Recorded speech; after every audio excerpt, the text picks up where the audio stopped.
Halo Sumatera Utara. Selamat sore pemirsa, untuk memperbaharui informasi Anda seputar Sumatera Utara. Sumatera Utara hari ini hadir kembali menjumpai Anda edisi Rabu 13 Juli 2022. Kali ini bersama saya Keriawan Sibiri. Dan saya Lukman Hakim Sitorus. Sejumlah informasi pilihan telah kami persiapkan untuk Anda edisi hari ini. Dan berikut Sumatera Utara hari ini selengkapnya.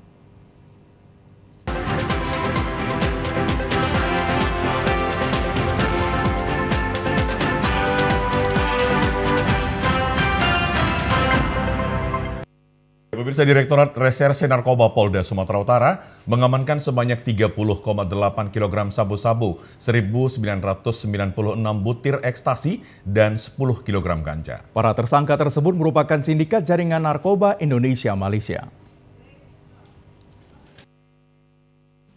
Dalam kurun waktu Juni hingga 7 Juli 2022, Direktorat Reserse Narkoba Polda Sumatera Utara berhasil mengamankan barang bukti sebanyak 30,8 kg sabu-sabu dan 1.996 butir ekstasi serta 10.000 gram ganja kering dari 14 tersangka. Para pelaku tindak pidana narkotika jenis sabu-sabu ini merupakan jaringan internasional Malaysia-Indonesia yang masuk melalui jalur laut atau jalur tikus. Ditres Narkoba Polda Sumatera Utara Kombes Pol Wisnu Aji dalam paparannya pagi tadi mengatakan, untuk sabu seberat 15 kg diamankan pada 22 Juni 2022 dari dua orang tersangka atas nama Ali Mansyah dan Sabarudin di Kecamatan Air Batu, Kabupaten Asahan dengan barang bukti 1 kg sabu-sabu. Menurut keterangan Ali Mansyah dan Ali Mudin, sabu tersebut diperoleh dari Abing, warga negara Malaysia, tepatnya di Provinsi Aceh untuk dibawa ke Riau dengan upah 10 juta rupiah per orang. Kemudian pada 30 Juni 2022 dilakukan penangkapan terhadap Syukri, Ayub, dan Hamdani Umar di Jalan Medan, Banda Aceh, Kecamatan Besitang, Kabupaten Langkat. Dalam penggeledahan ditemukan barang bukti satu buah tas 10 kg sabu yang dikemas bungkusan kemasan teh Cina. Direktur Reserse Narkoba Polda Sumatera Utara Kombes Pol C. Wisnu Aji menjelaskan, dari penangkapan tersebut berhasil menyelamatkan anak bangsa sebanyak 165.348 orang. Untuk pencegahan ini Polri tidak bisa bekerja sendiri, kita harus bersinergi dengan stakeholder lainnya, baik itu dari TNI Angkatan Laut, kemudian dari Bea Cukai, termasuk dengan BNN dalam pelaksanaan kita untuk pencegahan masuknya narkotika dari jalur laut. Kita ketahui bersama bahwa di wilayah Indonesia masih banyak jalur-jalur yang ilegal atau jalur tikus istilahnya. Itu yang harus kita sama-sama antisipasi. Mereka rata-rata menggunakan jalur-jalur yang jalur ilegal tersebut. Para tersangka dijerat dengan ancaman hukuman pidana mati atau pidana penjara seumur hidup dengan denda paling sedikit 1 miliar dan paling besar 10 miliar rupiah. Sehubungan dengan telah ditetapkannya surat edaran Ketua Satuan Tugas Penanganan COVID-19 nomor 21 tahun 2022 tentang ketentuan perjalanan orang dalam negeri pada masa pandemi COVID-19. Sesuai dengan surat edaran tersebut bahwa semua pelaku perjalanan baik udara, darat, dan laut wajib menggunakan aplikasi Peduli Lindungi atau wajib sudah booster. Sesuai surat edaran terkait syarat bagi pelaku perjalanan dalam negeri, akan diberlakukan mulai 17 Juli 2022. Bagi masyarakat yang hendak melakukan perjalanan mulai tanggal 17 Juli 2022, sudah wajib mendownload aplikasi Peduli Lindungi, karena di aplikasi tersebut petugas di lapangan akan dapat melihat apakah pelaku perjalanan sudah mendapatkan vaksin hingga booster. Bagi pelaku perjalanan yang belum memperoleh booster, wajib menunjukkan surat PCR yang berlaku 3x24 jam atau surat antigen 1x24 jam. Kepala Bidang Lalu Lintas Dinas Perhubungan Provinsi Sumatera Utara Agustinus mengatakan, bagi masyarakat yang belum mendapatkan booster, pelaku perjalanan dapat memperoleh booster di tempat karena Satgas COVID-19 nantinya berada di sejumlah terminal keberangkatan untuk melayani vaksin booster kepada masyarakat. Bagi pelaku perjalanan yang masih memperoleh vaksin 1 kali, wajib menunjukkan surat PCR atau antigen. Untuk anak-anak yang berumur 6-17 tahun, tidak wajib menunjukkan booster, melainkan hanya wajib menunjukkan surat vaksin 1 dan 2. Sedangkan anak yang berada di bawah umur 6 tahun, tidak wajib menunjukkan vaksin, namun harus didampingi oleh orang yang sudah memiliki wajib syarat perjalanan. Kabid Lalu Lintas Dinas Perhubungan Provinsi Sumatera Utara, Agustinus menjelaskan, saat ini sosialisasi secara masif terus dilakukan pihak terkait sehingga pada pelaksanaannya dapat berjalan sesuai dengan aturan yang sudah ditetapkan. Sesuai dengan SE Satgas COVID-19 nomor 21 dan nomor 22 yang mengatur tentang protokol perjalanan menggunakan transportasi darat, laut, udara, dan kereta api pada masa pandemi COVID-19 ini sudah ditindaklanjuti dengan dikeluarkannya atau ditetapkannya Surat Edaran Menteri Perhubungan yang mengatur perjalanan baik dalam negeri maupun luar negeri yang menggunakan transportasi baik darat, kereta api, laut, dan udara. Jadi secara umum, bahwa setiap pelaku perjalanan dalam negeri wajib menggunakan aplikasi Peduli Lindungi yang didownload sebelum keberangkatan. Akan melakukan perjalanan wajib melakukan vaksin sampai dengan booster. Jika tidak, artinya hanya melakukan 2 kali vaksin tanpa booster, maka pelaku perjalanan tersebut wajib untuk melaksanakan PCR test yang berlaku 3 kali 24 jam paling lambat atau antigen yang berlaku 1 kali 24 jam paling lambat. Dinas Perhubungan Provinsi Sumatera Utara berpesan kepada masyarakat sebagai pelaku perjalanan dalam negeri untuk mematuhi aturan yang sudah ditetapkan untuk proses kelancaran perjalanan yang akan dilakukan. Ya pemirsa, puluhan warga Kota Pematang Siantar yang tergabung dalam gerakan masyarakat anti prostitusi, judi, dan narkoba menggelar aksi unjuk rasa ke kantor Wali Kota Pematang Siantar kemarin. Aksi unjuk rasa ini dilakukan karena warga merasa resah dengan maraknya lokasi dan praktik judi serta peredaran narkoba di wilayah Pematang Siantar. Dalam aksi unjuk rasa ini, warga meminta pemerintah Kota Pematang Siantar untuk melakukan penutupan dan pencabutan izin lokasi hiburan malam yang dijadikan sebagai lokasi prostitusi. Selain kepada Pemko Pematang Siantar, pengunjuk rasa juga meminta kepada pihak kepolisian, khususnya Polres Pematang Siantar, untuk melakukan penangkapan terhadap bandar judi dan bandar narkoba yang kian hari semakin marak di wilayah Kota Pematang Siantar. Asisten 3 pemerintah Kota Pematang Siantar yang menerima aspirasi dari para pengunjuk rasa ini mengatakan bahwa pemerintah Kota Pematang Siantar akan melakukan pengkajian terhadap izin lokasi hiburan malam yang ada dan jika memang benar adanya melanggar aturan yang telah ditentukan dalam pengurusan izin, maka pemerintah Kota Pematang Siantar akan mencabut izin dan menutup lokasi hiburan malam tersebut. Sementara untuk perjudian dan narkoba, pihak pemerintah Kota Pematang Siantar akan bekerja sama dengan pihak kepolisian untuk melakukan razia secara rutin untuk memberangus peredaran narkoba yang ada di Kota Pematang Siantar.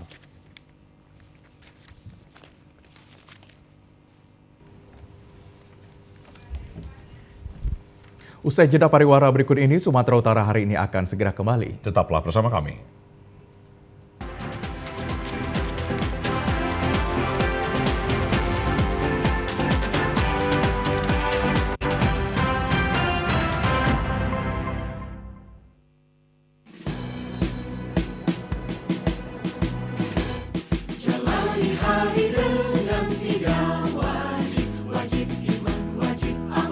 Wajib imun, berolahraga, riang gembira.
Pemirsa, sejumlah siswa sekolah dasar di Kota Padang Sidimpuan terpaksa harus memanjat tembok agar dapat pergi ke sekolah. Ini dilakukan para siswa setelah akses jalan ke kediaman mereka ditutup pihak losmen sentral. Nasib miris dialami para siswa sekolah dasar di Kota Padang Sidimpuan. Pasalnya mereka terpaksa memanjat tembok setinggi 1 meter untuk menuju ke sekolahnya. Hal ini dilakukan para siswa setelah akses jalan ke kediamannya yang berada di Jalan Jenderal Sudirman, Kampung Bukit ditembok oleh pihak losmen sentral. Penutupan akses jalan di kediaman mereka terjadi setahun belakangan ini, di mana sebelumnya ada akses jalan yang telah mereka gunakan selama puluhan tahun untuk ke kediaman mereka dengan sebutan Gang Dame. Berbagai cara telah dilakukan para warga guna mendapatkan akses jalan ke kediaman mereka. Namun pihak losmen sentral hingga saat ini belum menanggapi persoalan yang mereka rasakan. Akibat penutupan ini sedikitnya ada 4 kepala rumah tangga terisolir. 1 tahun. Sudah 1 tahun. Iya. Jadi kalau mau masuk rumah kita harus manjat-manjat kayak gini. Iya, harus manjat lah. Anak sekolah pun seperti itu juga. Iya, sama. Semua. Asal mau keluar dari sini kita berkegiatan keluar, manjat lah. Sebelumnya kayak mana rupanya kediaman? Sebelumnya ini nggak dibikin ini. Ada gang di sini dulu, Gang Dame. Terus? Nah, dari situ udah tembus ke Hotel Delhi. Terus sebelum itu ditutup orang ini, dibangunlah ini sentral. Mudah-mudahan kami berharap adalah untuk jalan kami keluar. Para siswa mengaku akibat aktivitas memanjat tersebut membuat pakaian mereka menjadi kotor. Tidak hanya itu, mereka juga kesulitan untuk keluar rumah untuk dapat bermain dengan teman-teman sebaya mereka. Mana adik perasaan adik? Main. Kotor celanaku, manjat-manjat lagi, nggak bisa main-main. Jadi siapa apa sampai di sekolah kayak mana tuh? Kalau udah ini manjat kotor itu kayak mana tuh? Berabu, kena ejek teman. Dia aja itu mah. Harapan kita dia apa dia? Hancur kalau tembok ini kalau bisa. Warga berharap pemerintah setempat dapat menyelesaikan persoalan mereka. Pasalnya warga khawatir jika bencana seperti kebakaran terjadi dapat mengakibatkan korban jiwa. Saudara, target pencapaian pajak kendaraan bermotor dan balik nama Samsat Serampa pada triwulan kedua mencapai 49,58% dari jumlah target UPTD 41 miliar 200 juta rupiah.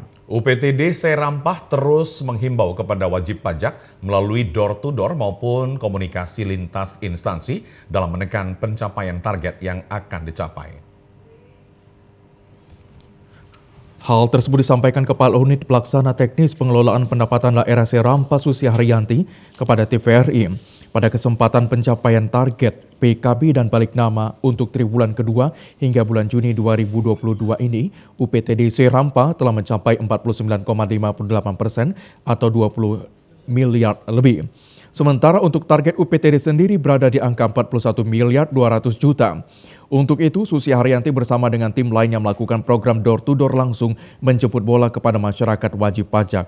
Di samping itu, UPTD juga melakukan himbauan kepada masyarakat melalui pihak kecamatan dan desa dalam sosialisasi tersebut. Khusus untuk tahun ini, UPTD Serampa terus menggenjot di sisa 6 bulan terakhir dengan meluncurkan sistem aplikasi e-Samsat Sumut Bermartabat. Dengan aplikasi ini, warga masyarakat tidak perlu lagi ribet datang ke UPTD Samsat. Cukup mendownload aplikasi ini, maka masyarakat sudah bisa membayar pajak dimanapun tanpa harus ke UPTD induknya. Yang telah dibebankan kepada kita sebesar 41 miliar 200 lebih. Sampai saat ini, sampai bulan 6 kita sudah mencapai 49,58%. Langkah-langkah yang UPT Samsat Serampah lakukan sampai saat ini adalah kita cara PMKP, yaitu door to door yang kita lakukan. Jadi anggota kita semua setiap hari mengunjungi wajib pajak yang menunggak dan kita menyampaikan surat tunggakannya agar menghimbau mereka untuk membayar pajak. Samsat Serampa terus melakukan inovasi untuk memberikan kemudahan warga sebagai wajib pajak untuk membayarkan pajak kendaraan dan balik nama kendaraan tanpa harus UPTD Samsat. Pemirsa, panitia penyelenggara ibadah haji PPIH menginstruksikan kepada keluarga tidak diperkenankan untuk melakukan penjemputan jemaah haji yang telah pulang ke Indonesia di debarkasi asrama haji. Kesepakatan itu diputuskan dalam rapat koordinasi hari ini yang dihadiri seluruh panitia penyelenggara ibadah haji debarkasi se-Indonesia di Jakarta. PLH Dirjen Penyelenggaraan Haji dan Umroh Kemenak Muhammad Akil Irham menyatakan penjemputan boleh dilakukan di kabupaten kota masing-masing sesuai aturan yang ditetapkan debarkasi.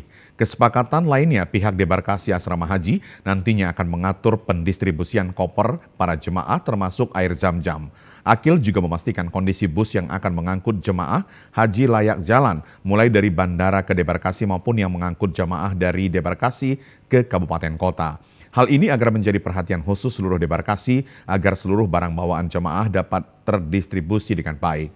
Muhammad Akil juga meminta jajaran PPIH debarkasi untuk berkoordinasi dengan Satgas COVID-19 tempat.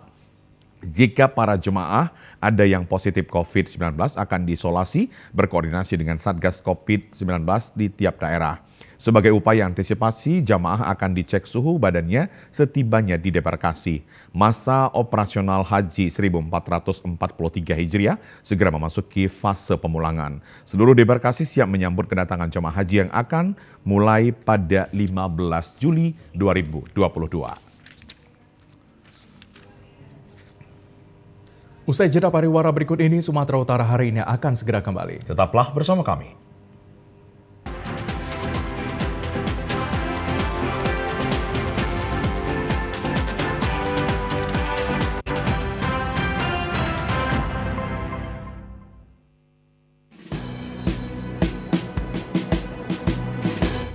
Jalani hari dengan tiga wajib, wajib iman, wajib aman, wajib imun.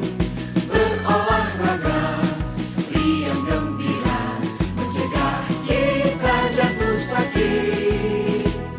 Makanan bergizi tiap hari, tidur cukup itu pasti.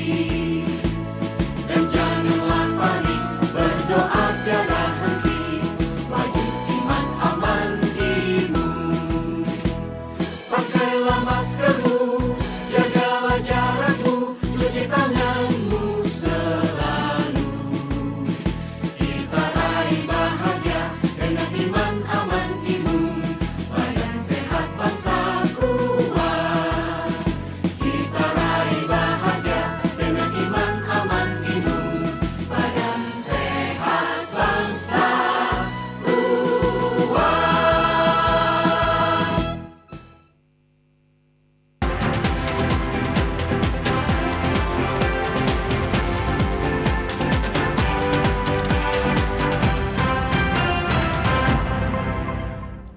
Terima kasih pemirsa, Anda masih menyaksikan Sumatera Utara hari ini. Pelaksanaan ujian tulis berbasis komputer UTBK Seleksi Mandiri di Universitas Negeri Medan pagi tadi dilangsungkan di kampus tersebut. Pelaksanaan UTBK tersebut dilaksanakan sesuai dengan pedoman dan panduan dari Dirjen Dikti Kemendikbudristek bahwa pelaksanaan UTBK Seleksi Mandiri dilakukan setelah pengumuman hasil seleksi UTBK SNMPTN tahun 2022.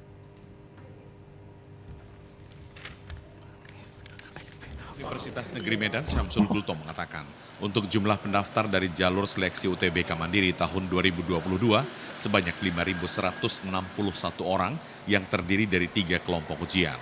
Untuk kelompok Saintek terdiri dari 1.223 dan kelompok Soshum 1.882 orang, serta kelompok ujian campuran terdiri dari 2.056 orang. Untuk kuota yang diterima melalui jalur mandiri, sebanyak 30% dari kuota seluruhnya untuk calon mahasiswa baru tahun 2022 di Universitas Negeri Medan. Total penerimaan mahasiswa baru dari jumlah kuota 8.007 orang, maka untuk jalur mandiri Unimed menerima mahasiswa sebanyak 2.513 orang, dan dari jalur seleksi nasional masuk perguruan tinggi negeri SNMPTN 20%, dari daya tampung dengan jumlah 1.578 orang, sedangkan jalur seleksi UTBK seleksi bersama masuk perguruan tinggi negeri SBMPTN kota 50% dengan jumlah 3.916 orang. Rektor Unimed mengatakan pengumuman untuk jalur seleksi UTBK Mandiri akan dilakukan pada 23 Juli 2022.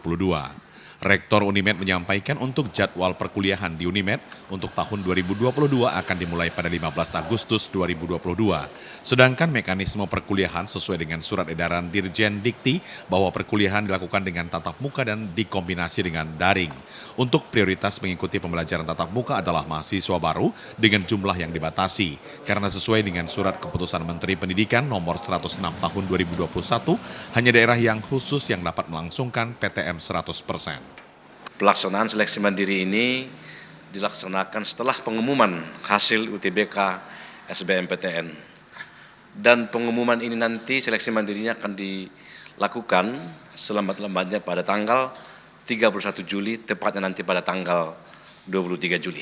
Untuk kuota yang diterima nantinya untuk seleksi mandiri ini 30% dari jumlah kuota seluruhnya untuk calon mahasiswa 2022 di Universitas Medan. Tentunya berarti 30% dari 8.007 sekitar 2.513 orang.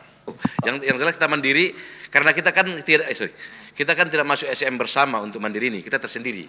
Nah, Unimed tersendiri untuk melakukan seleksi mandiri, kita tidak bergabung dengan kampus lain. Oleh karena itu tidak bisa kita combine memang. Pelaksanaan UTBK seleksi mandiri sudah menyiapkan sarana protokol kesehatan melalui rekomendasi gugus tugas COVID-19. Sementara itu, untuk uang kuliah tunggal tahun 2022 di Unimed antara 500.000 tingkat terendah dan 7.500.000 untuk tingkat tertinggi. Masa pengenalan lingkungan sekolah MPLS atau yang lebih dikenal dengan masa orientasi sekolah MOS di Serdang Bedagai hari ini telah berakhir. Hari Kamis besok, seluruh siswa SMA dan SMK di Serdang Bedagai akan memulai kegiatan belajar mengajar secara normal seperti biasanya dan pihak sekolah tetap mengedepankan protokol kesehatan. Seperti terlihat di SMA Negeri 1 Serampa pada hari terakhir MPLS berlangsung dengan baik, di mana selama MPLS ini siswa dikenalkan dengan lingkungan sekolah maupun ruangan sekolah. Di samping itu siswa juga dikenalkan dengan kakak dan abang kelas yang nantinya dapat membimbing selama menimba ilmu di sekolah ini. Begitu juga dikenalkan dengan mata pelajaran yang akan diajarkan pada esok hari yang proses mengajarnya sudah normal kembali. Siswa-siswi yang mengikuti MPLS ini lebih santai dan cepat akrab kepada lingkungan sekolah. Semua ini dilakukan agar siswa lebih dapat menerima mata pelajaran yang diajarkan karena sudah terlebih dahulu akrab dengan lingkungan sekitar. Ya, memperkenalkan lingkungan sekolah, Pak. Ya, setelah itu mengenali guru-gurunya ya berbagai macam, Pak. Iya. Ya, sama guru-gurunya memperkenalkan materi yang disampaikan, misalnya agama, pendidikan, dan lainnya, Pak. Nah, setelah yang 3 hari ini apa yang didapat dari sekolah ini? Setelah 3 hari ini ya pastinya senang lah, Pak. Bisa dapat teman baru. Bisa cepat beradaptasi, terus bisa cepat saling mengenal juga, terus bisa ya nyaman belajar. Nyaman belajar di sini. Kepala Sekolah SMA Negeri 1 Serampa, Ridwan Ginting mengatakan saat ini ada sekitar 288 siswa kelas 10 yang mengikuti MPLS bertujuan mengenalkan diri dengan lingkungan sekolah. Begitu juga dengan para guru, tenaga pengajar. Mereka harus mengenalkannya sehingga apa keperluan mereka nanti dapat berkomunikasi dengan guru dan tenaga pengajar di sekolah. Untuk Kamis, siswa telah melaksanakan belajar seperti biasa dan tetap sekolah menghimbau dan mengedepankan protokol kesehatan di lingkungan sekolah. Kepada siswa-siswa kelas 10 yang baru yang berjumlah lebih kurang 288 orang. Jadi mereka ini kita berikan pelatihan dan pengenalan terhadap lingkungan sekolah dan juga terhadap tata tertib yang ada di sekolah supaya mereka nanti untuk kedepannya bisa belajar dengan Pemirsa, memasuki tahun ajaran baru 2022 dan berdasarkan keputusan Bupati Deli Serdang akan melakukan pembelajaran tatap muka penuh atau 100%. Berbagai persiapan telah dilakukan sekolah untuk memasuki tahun ajaran baru 2022. Melalui keputusan bersama 3 menteri terkait pembelajaran tatap muka secara penuh di setiap provinsi di kabupaten kota yang mengacu pada Satgas COVID-19. Dalam memasuki tahun ajaran baru 2022-2023, Dinas Pendidikan Kabupaten Deli Serdang melaksanakan pembelajaran tatap muka secara penuh karena Deli Serdang termasuk dalam level 1 penanganan COVID-19. Berbagai persiapan sudah dilakukan sekolah untuk menerima siswa baru seperti proses seleksi dan zonasi.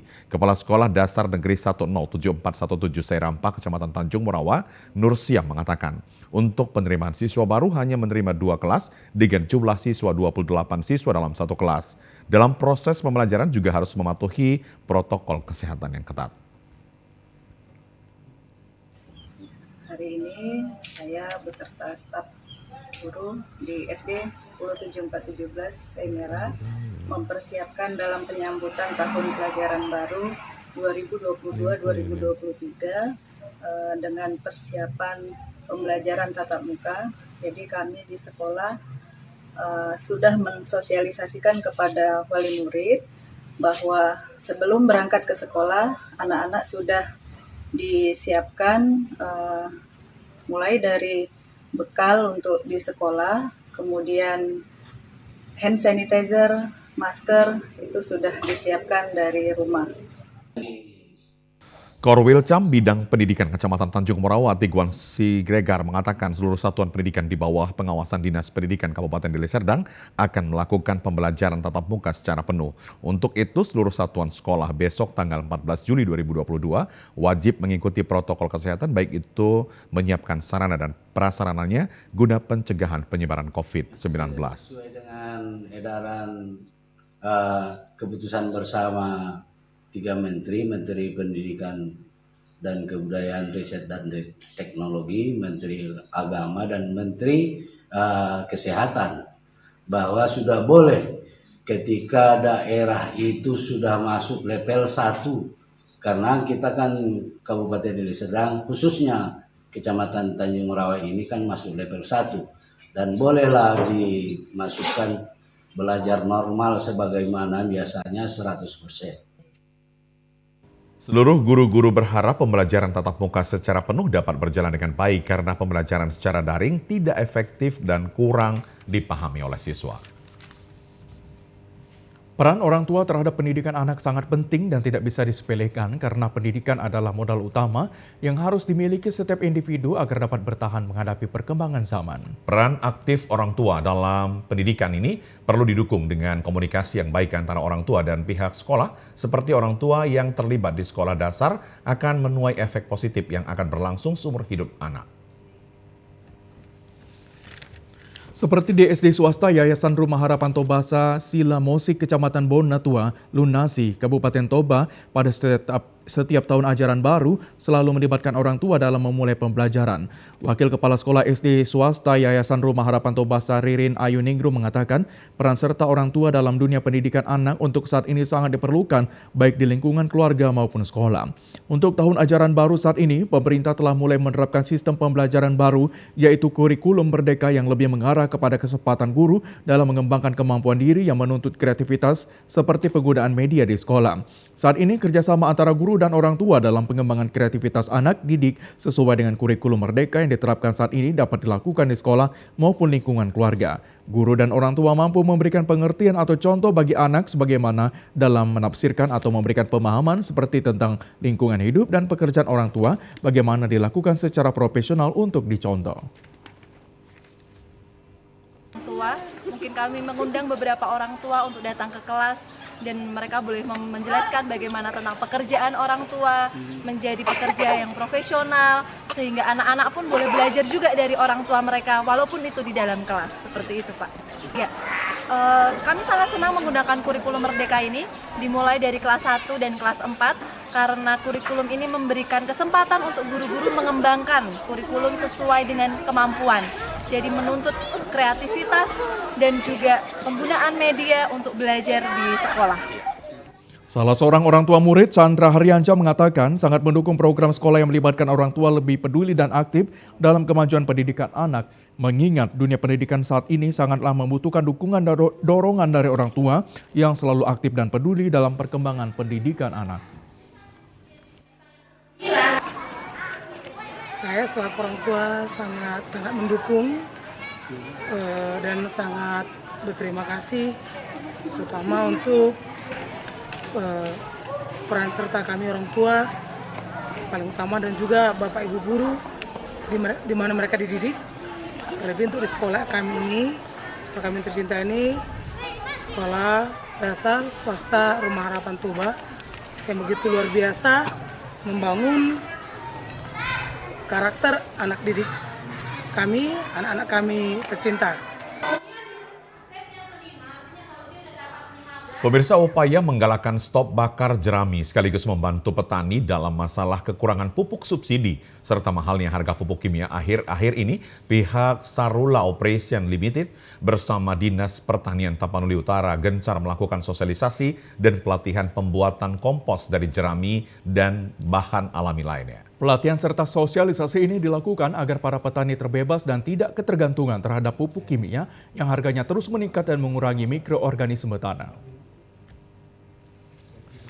Pelatihan dan sosialisasi diberikan Dinas Pertanian Taput, dalam hal ini Balai Penyuluhan Pertanian Kecamatan Pahai Julu, dilaksanakan selama 1 minggu di Desa Simantari yang mulai dari hari Senin kemarin. Pelatihan ini untuk mengurangi dampak yang timbul akibat dari penggunaan ketergantungan pupuk kimia serta harga pupuk yang terus meningkat. Selain itu, penggunaan pupuk kimia yang dilakukan secara terus-menerus akan dapat mengurangi mikroorganisme yang berada di tanah dan berdampak terhadap hasil produksi pertanian.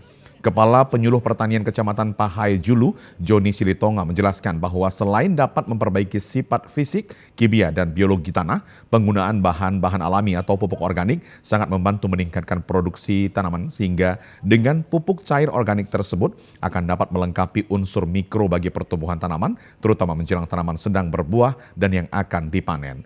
Pelatihan dan sosialisasi ini nantinya akan dapat mengaplikasikannya sebagai pupuk pada tanaman mereka sehingga kesulitan petani dapat teratasi. Pembuatan kompos dari bahan dasar jerami biar bisa digunakan masyarakat tani, membantu masalah kekurangan pupuk subsidi yang terbatas kuotanya. Kemudian harga pupuk kimia pun harganya sudah sangat mahal.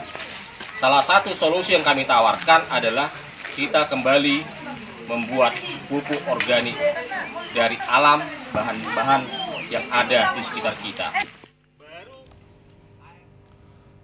Diiringi musik dan tortor Batak sebagai ungkapan rasa sukacita, Pemda Tapanuli Utara bersama masyarakat menyambut kedatangan juara 1 Ajang Putri Otonomi Indonesia asal Tapanuli Utara, Gresita Sihaan di Bandara Internasional Silangit. Setelah disambut kedua orang tuanya dan Ketua Dekranasda Tapanuli Utara, Satika Simamora, Gresita Sihaan kemudian diarak untuk menyapa warga dari Bandara Internasional Silangit menuju Siborong-Borong hingga Kota Tarutong.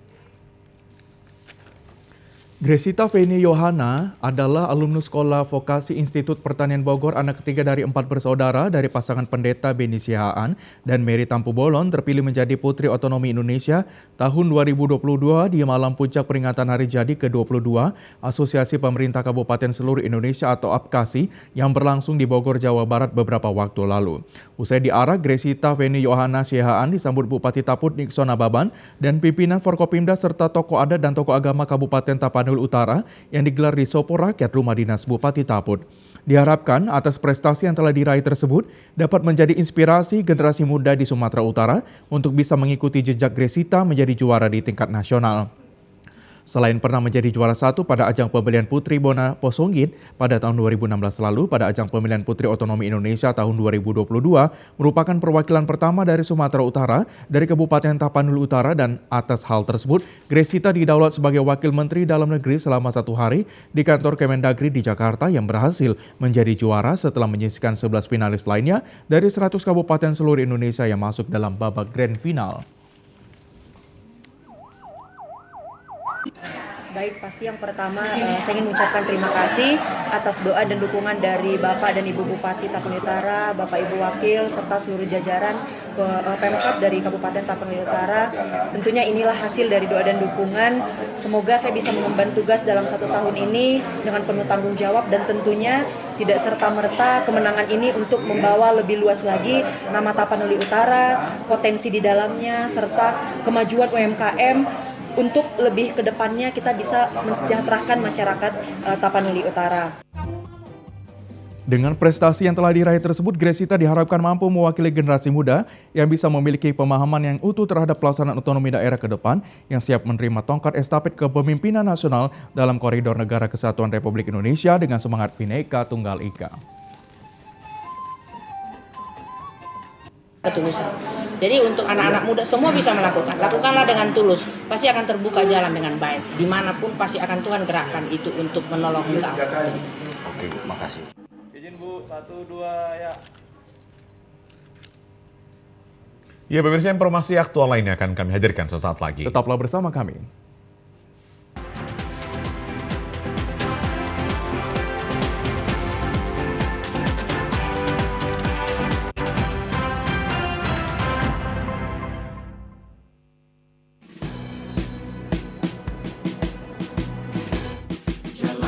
Hari dengan 3 wajib, wajib iman, wajib aman, wajib imun. Berolahraga, riang gembira, mencegah kita jatuh sakit. Makanan bergizi tiap hari, tidur cukup itu pasti. Dan janganlah panik, berdoa tiada henti.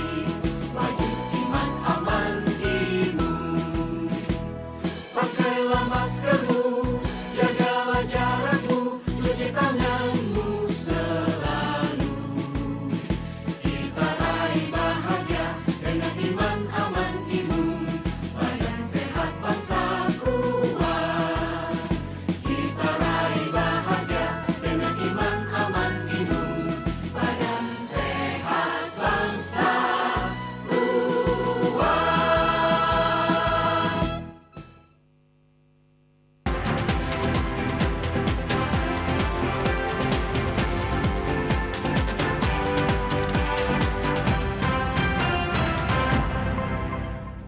Saudara, siapa yang tidak kenal dengan wisata kuliner Keripik Cinta Mas Hendro yang berada di Jalan Lintas Medan Aceh, tepatnya di Desa Air Hitam, Kecamatan Gebang, Langkat. Sukses dalam menciptakan makanan yang renyah dan gurih membuat nama Suhendro kian tersohor dan kerap menjadi inspirasi UMKM di berbagai daerah di Sumatera Utara.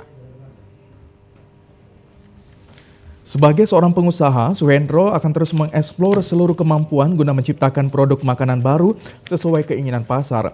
Pihaknya terus mengembangkan keripik hingga ke Provinsi Aceh. Penumpang yang singgah ke rest area keripik Mas Hendro mengakui pelayanan yang sangat baik dan penuh kedermawanan, di mana di lokasi usahanya yang juga dijadikan rest area ini, ia menyiapkan makanan dan minuman gratis yang diberikan kepada semua supir bus, dan para penumpang juga disuguhkan kopi dan teh secara cuma-cuma. Suhendro terus berkreasi menghasilkan aneka produk cemilan khas daerah berbahan baku hasil pertanian lokal, yaitu ubi kayu, ubi jalar, di mana perharinya pihaknya membutuhkan 4 ton ubi kayu dan ubi jalar dari rasa asin, tawar, serta rasa jagung manis balado.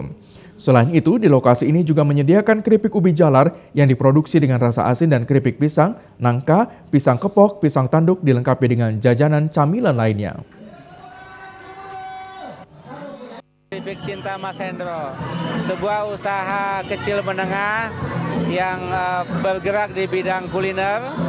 Kita memproduksi beberapa cemilan, yang utama adalah keripik yang berasal dari singkong, yang kita buat dengan beberapa rasa. Ada keripik cinta rasa original, rasa balado, kemudian rasa jagung manis, ditambah lagi ada keripik pisang. Ada beberapa jajanan lainnya seperti ceker ayam, ada dodol. Ini adalah salah satu UKM yang berada di Desa Air Hitam, Kecamatan Gebang, Kabupaten Langkat. Meski pengelolaannya masih tradisional, Suhendro dibantu 90 orang kaum ibu sekitar lokasi usahanya. Cemilan ini cukup diminati warga dan pembeli yang melintas. Suhendro berharap dinas terkait dapat membantu melalui kegiatan pameran, termasuk membudidayakan petani lokal tanaman hortikultura agar mendapat arahan dan bimbingan, karena keberadaan keripik Mas Hendro ini sangat membantu perekonomian warga sekitar. Yang sekarang juga membuka diri untuk para UKM yang ada di Langkat menitipkan barangnya untuk dijual di sini, maka kami sangat berharap kepada pemerintah daerah bagaimana mensupport UKM-UKM yang ada di Langkat sehingga bersama kami bisa sama-sama maju. Kepada Bapak Bupati Langkat dan Gubernur Sumatera Utara, kami mengucapkan banyak terima kasih atas perhatiannya selama ini terhadap kami yang telah mempromosikan usaha keripik cinta ini sampai ke kancah nasional.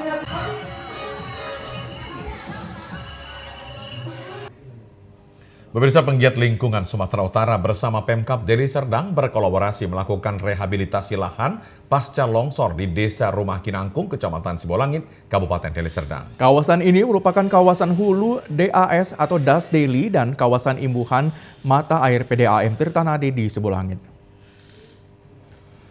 Pada November 2021 lalu, Desa Rumah Kinangkung, tepatnya di Dusun Jumalau, tertimpa longsoran dari Bukit Bantaran Jalan. Akibat longsor tersebut, satu orang ibu rumah tangga beserta rumahnya tertimbun longsor.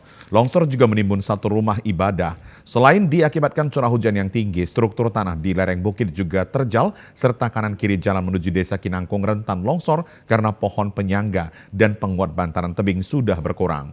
Para pegiat lingkungan melakukan rehabilitasi dan menanam pohon penguat bantaran tebing, sekaligus pohon yang ditanam juga produktif yang terdiri dari pohon matoa, simpur, jamblang, aren, pohon durian, dan asam gelugur. Dengan cara ini lahan dapat direhabilitasi dan terjaga dari bencana hidrometeorologi. Penanaman pohon perdana ini dilakukan secara sukarela dengan membawa berbagai macam bibit pohon. Kepala BPBD Deli Serdang Zainal Abidin Huta Galung mengatakan kegiatan ini sangat tepat mengingat lokasi ini merupakan tempat bersejarah Kesultanan Deli.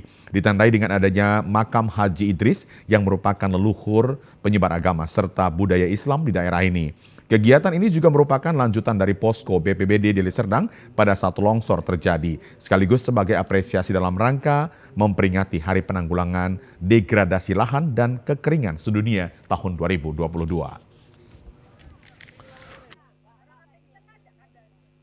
Penanaman pohon yang kita lakukan adalah untuk menghijaukan atau reboisasi. Jadi pada kesempatan ini kami dari Badan Penanggulangan Bencana Daerah Kabupaten Deli Serdang beserta seluruh elemen peduli lingkungan yang ingin mereboisasi dan memitigasi wilayah ini agar hijau kembali dan memiliki kekuatan untuk mencegah agar bencana susulan insya Allah tidak bakal terjadi lagi.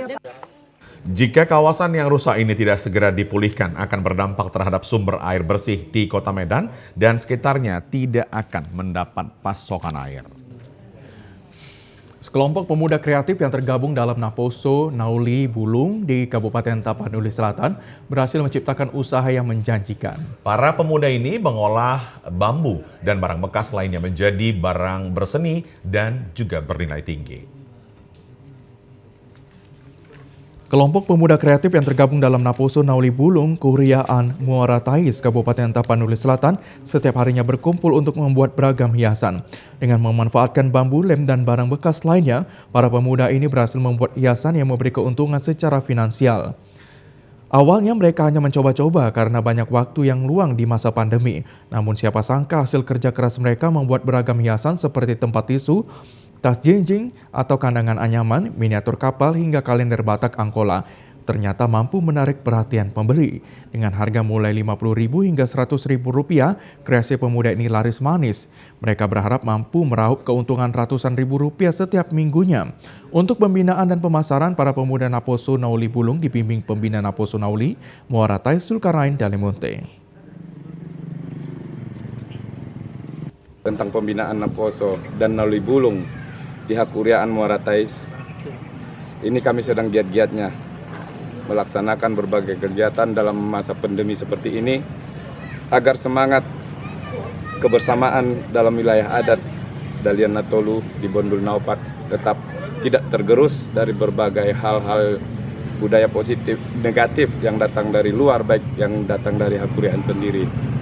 Di sini kami banyak membuat kegiatan di berbagai bidang, kesenian juga termasuk olahraga, seni kreatif seperti kerajinan-kerajinan.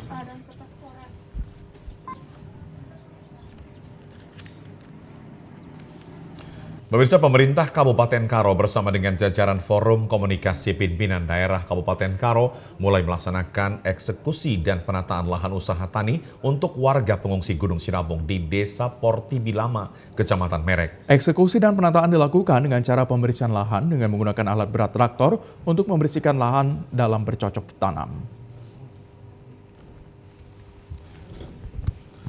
Lahan seluas 260 hektar di kawasan hutan sekitar Siosar, Kecamatan Merek, Kabupaten Karo telah diperuntukkan pemerintah pusat sebagai lahan usaha tani bagi warga pengungsi erupsi Gunung Sinabung asal Desa Mardingding, Desa Sigarang-Garang, Desa Sukanalu, dan Dusun Laukawar. Namun masyarakat desa setempat mengklaim bahwasannya lahan tersebut adalah tanah ulayat dan milik masyarakat Desa Portibilama, Kecamatan Merek.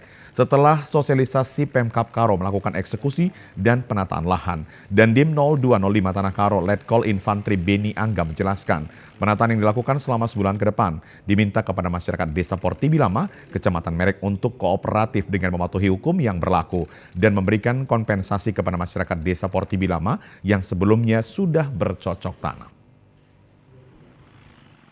Kita masih dalam tahap pembersihan lahan usaha tani.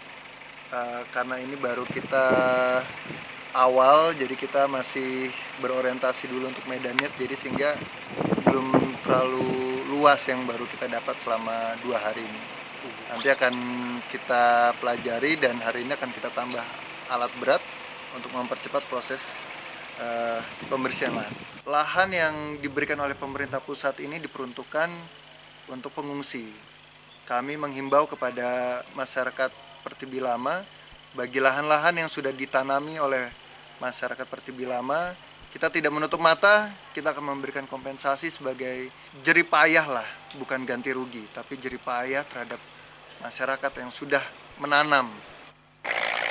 Konflik di area lahan usaha tani untuk relokasi pengungsi erupsi Gunung Sinabung tetap dilakukan secara persuasif agar pengungsi dapat diterima masyarakat di Desa Portibi dengan baik.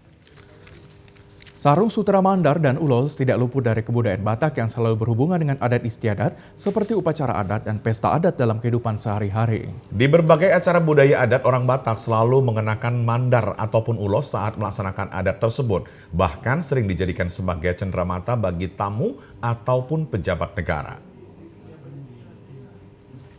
Mandar dan ulos Batak ini selalu diproduksi untuk memenuhi kebutuhan orang Batak dalam kehidupan sosial. Salah satu pabrik tenun mandar dan ulos Batak yang berada di Kelurahan Pardede Onan, Kecamatan Baligi, Toba, yang mampu memproduksi 200-300 lembar per harinya, tentu sangat membutuhkan pemasaran yang lebih luas. Salah seorang pengusaha pabrik tenun Baligi, Mangarti Singgalingging, mengatakan pabrik yang dia kelola saat ini mampu memproduksi berbagai jenis ulos, seperti ulos ragi hotang, mandar Baligi, dan harga yang bervariasi, mulai dari Rp85.000 hingga Rp100.000 per lembar. Mangarti mengakui bahwa pabriknya selama 3 tahun terakhir mendapat akibat pandemi COVID-19 sempat berhenti untuk memproduksi mandar ataupun ulos. Sehubungan dengan kebijakan pemerintah yang telah melonggarkan kegiatan masyarakat kembali beroperasi, untuk saat ini tingkat pemasarannya masih tergolong rendah disebabkan masih diproduksi untuk kalangan masyarakat lokal. Mangarti menambahkan bahwa pabrik yang dikelola saat ini akibat masih minimnya pemasaran beroperasi secara musiman dan bulan-bulan tertentu saja apabila musim pesta adat Batak seperti bulan Juni dan Desember belum dapat beroperasi setiap hari. Mangarti berharap pemerintah dapat memperhatikan pangsa pasar untuk penjualan hasil-hasil produksi UMKM yang ada di kalangan masyarakat sehingga dapat membantu perekonomian masyarakat untuk saat ini. Ya, apalah masalah pemasarannya lah, rendah lah itu pemasarannya baru. Sekarang karena udah banyak pemesan, sepertinya produksi kami sudah berkurang karena selama 3 tahun ini pegawainya tidak ada. Kami karena stok kami tidak dikerjakan gara-gara COVID, jadi pegawainya sudah dipergian, ada lari apalah nggak kerja di sini lagi. Jadi sekarang kami sudah mulai kerja, itulah pekerjaan sudah sulit sekarang dicari pegawainya ya. Ya pemirsa, informasi tadi mengakhiri Sumatera Utara hari ini. Mewakili seluruh kerabat kerja yang bertugas, saya Karyawan Sembiring. Dan saya Lukman Hakim Sitorus mengucapkan terima kasih atas perhatian dan kebersamaan Anda. Selamat sore dan sampai jumpa.